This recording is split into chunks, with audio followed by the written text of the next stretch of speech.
नमस्कार दोस्तों। 2024 के लोकसभा चुनाव की बिसातें बिछनी शुरू हो गई हैं। हर पार्टियां अपनी चाल चल रही है, अपनी रणनीति बना रही है और वह कोशिश कर रही है कि 2024 के चुनाव को जीता जाए। जी हां, पिछले 10 सालों से एनडीए गठबंधन भारत पर राज कर रहा है। ऐसे में विपक्षी पार्टियों ने 26 दलों का एक समूह बनाया जिसका नाम रखा उन्होंने इंडिया, और वह एनडीए के अगेंस्ट यहाँ पर चुनाव लड़ रहे हैं। उसकी तीसरी मीटिंग अभी 31 अगस्त और 1 सितंबर को मुंबई में होने वाली है, जहां पर संयोजकों का चयन होगा। इसको लेकर हम बात करेंगे अपने किसी और वीडियो में। आज हम बात करने वाले हैं एक ऐसे मुद्दे को लेकर। जी हाँ, आप देख रहे हैं कि भारत में जातीय जनगणना को लेकर एक माहौल बनाया जा रहा है। यह माहौल क्यों बनाया जा रहा है, हम मुख्यतः इस पे चर्चा करेंगे, क्योंकि आप देखेंगे यह जातीय जनगणना खासकर हो रही है ओबीसी के मुद्दे को लेकर। तो ऐसे में हम बात करेंगे आज के इस वीडियो में कि आखिर यह मुद्दा है क्या और भाजपा किस तरीके से ओबीसी कम्युनिटी को अपने साथ जोड़ पाई। क्या परिवर्तन आया 1996 और 2019 के चुनाव में, क्या 2024 के चुनाव में भी भाजपा इसी नैरेटिव को सेट कर पाएगी जो अभी तक वह करती आई है। क्या भारतीय प्रधानमंत्री अपने इस मुद्दे को सही तरीके से आगे बढ़ा पाएंगे कि नहीं बढ़ा पाएंगे, डिस्कस करेंगे आज के इस वीडियो में।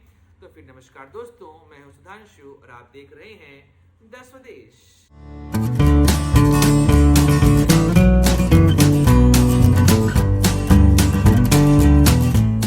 2009 में जब कांग्रेस की सरकार बनती है, उस दौरान किसी ने भी नहीं सोचा था कि कांग्रेस आएगी, लेकिन कांग्रेस 2009 में आती है और यूपीए को अच्छी खासी सीटें मिलती हैं। ऐसे में 2009 से 14 के बीच में यूपीए लगातार घोटालों पर घोटाले करते जा रही थी। उसी बीच में 2013 में गोवा में बीजेपी की मीटिंग होती है। राजनाथ सिंह उस समय बीजेपी के अध्यक्ष हुआ करते थे। राजनाथ सिंह ने एक नाम प्रपोज किया कि प्रधानमंत्री का चेहरा हमारा ये होंगे। उससे पहले 1999 में अटल बिहारी वाजपेयी, 2004 में अटल बिहारी वाजपेयी, 2009 में लाल कृष्ण आडवाणी के नाम पर बीजेपी ने चुनाव लड़ा था। 2004 और 2009 में बीजेपी को हार मिली थी। ऐसे में बीजेपी साइडलाइन होती जा रही थी, लेकिन गुजरात में किए गए काम की वजह से नरेंद्र मोदी का नाम पूरे देश में चर्चा का विषय चल रहा था और ऐसे में गुजरात मॉडल की बात पूरे देश में हो रही थी। तो फिर जब 2013 में नरेंद्र मोदी का नाम भाजपा की तरफ से प्रधानमंत्री पद के लिए नामित किया गया, ऐसे में भाजपा में जो आडवाणी गुट के नेता थे उन्होंने इसका विरोध किया। यहाँ तक कि एनडीए के कुछ घटक दलों ने भी इसका विरोध किया। इसमें सबसे पहला नाम आता है नीतीश कुमार का, जिन्होंने कहा कि भाई हम भाजपा के साथ अब नहीं जा सकते क्योंकि उन्होंने नरेंद्र मोदी को अपना प्रधानमंत्री चुना है। ऐसे में यहाँ पर आप देख रहे हैं कि जब नरेंद्र मोदी का नाम भाजपा की तरफ से प्रधानमंत्री के लिए नामित हुआ तो पूरे देश में इसको लेकर चर्चा हो रही थी। कांग्रेस के ऊपर आरोप लग चुके थे भ्रष्टाचार के। ऐसे में मोदी ने इसको अपना हथियार बनाया और कई सारे हथियार तो कांग्रेस ने खुद बीजेपी को प्रोवाइड किए थे। इसमें आपको याद होगा मणिशंकर अय्यर का वो बयान, जहां पर मणिशंकर अय्यर ने कहा था कि नरेंद्र मोदी भारत के प्रधानमंत्री नहीं बन सकते, अगर वो चाहें तो यहाँ पर आकर चाय बेच सकते हैं। नरेंद्र मोदी ने अपने भाषणों में जिक्र किया था कि वह अपने पिता के साथ रेलवे स्टेशन पर चाय बेचा करते थे। ऐसे में नरेंद्र मोदी ने इसको ओबीसी समुदाय का अपमान बताया और कहा, क्या चाय का काम करने वाला, क्या चाय बेचने वाला एक निचले तबके का व्यक्ति एक जिंदगी अच्छी बिता नहीं सकता। उन्होंने इसको मुद्दा बनाया और आपने देखा कि भारतीय प्रधानमंत्री ने 2014 के चुनाव को मोदी बनाम अन्य कर दिया और यहाँ पर उन्होंने चाय पे चर्चा और मोदी सरनेम को प्रमुखता से उठाया। कहा कि मैं एक ओबीसी कम्युनिटी से आता हूँ। ऐसे में कांग्रेस नहीं चाहती कि एक निचले तबके का इंसान भारत के प्रधानमंत्री के पद पर बैठे। इस मुद्दे को भाजपा ने बड़े जोर शोर से उठाया। अगर आप एक डेटा देखेंगे तो 1996 के समय में भाजपा को ओबीसी जातियों में, जो ऊंची ओबीसी जातियां हैं, वहां पर भाजपा को लगभग 20% वोट मिले थे और निचली ओबीसी जातियों में भाजपा को लगभग 17% वोट मिले थे। लेकिन जब 2014 आप देखेंगे तो 2014 के चुनाव में भाजपा को जो वोट मिले थे वो मिले थे ऊंची ओबीसी जातियों के 30%, और अगर निचली ओबीसी जातियों की बात करें तो यह 43% वोट हो चुके थे। सिनेरियो शिफ्ट क्यों हुआ? तो प्रधानमंत्री नरेंद्र मोदी ने यहां पर 3 चीजों को प्रमुखता से उठाया। पहला, अपने ओबीसी होने का मुद्दा। दूसरा, इन्होंने हिंदुत्व के मुद्दे के साथ ओबीसी कम्युनिटी को भी हिंदुत्व के पाले में बांध दिया कि आप भी हिंदुत्व के तरीके से काम करो, और यह कहा कि जो निचली ओबीसी जातियां हैं उनको लेकर सही तरीके से योजनाएं नहीं आई हैं। ऐसे में उन्होंने निचली ओबीसी जातियों पर ध्यान देना शुरू किया और अपना बूथ मैनेजमेंट यहां पर बढ़ाया। 2019 में भी आप देखेंगे प्रधानमंत्री नरेंद्र मोदी इसी मुद्दे को लेकर आगे बढ़े।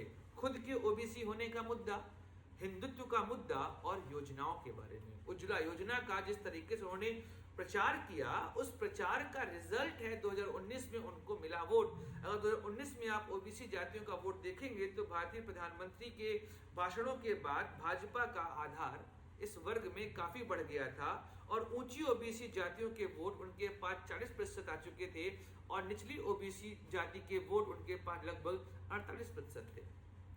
ऐसे में यूपी और बिहार जो होल्ड करते हैं 120 लोकसभा सीटें, और यहाँ की 2 पार्टियां, समाजवादी पार्टी यूपी में और आरजेडी बिहार में, इनके आधार में ब्रेक लगने लगा। ऐसे में ये सारी पार्टियां डिमांड करने लगी जाति जनगणना की, और आप देख रहे हैं बिहार में जाति जनगणना हो भी रही है। पटना हाई कोर्ट में कई लोगों ने इसके खिलाफ पीआईएल दायर की थी, लेकिन उसके बाद भी पटना हाई कोर्ट ने कहा कि नहीं, जाति जनगणना होने से कोई दिक्कत नहीं आएगी।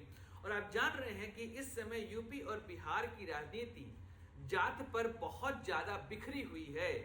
चाहे हम बात करें बीएसपी की, चाहे हम बात करें समाजवादी पार्टी की, चाहे हम बात करें जेडीयू की, चाहे हम बात करें आरजेडी की, ये सभी पार्टियां जाति को लेकर ही बात करती हैं और इन पार्टियों का जो कोर वोट बैंक है वह भी जाति है।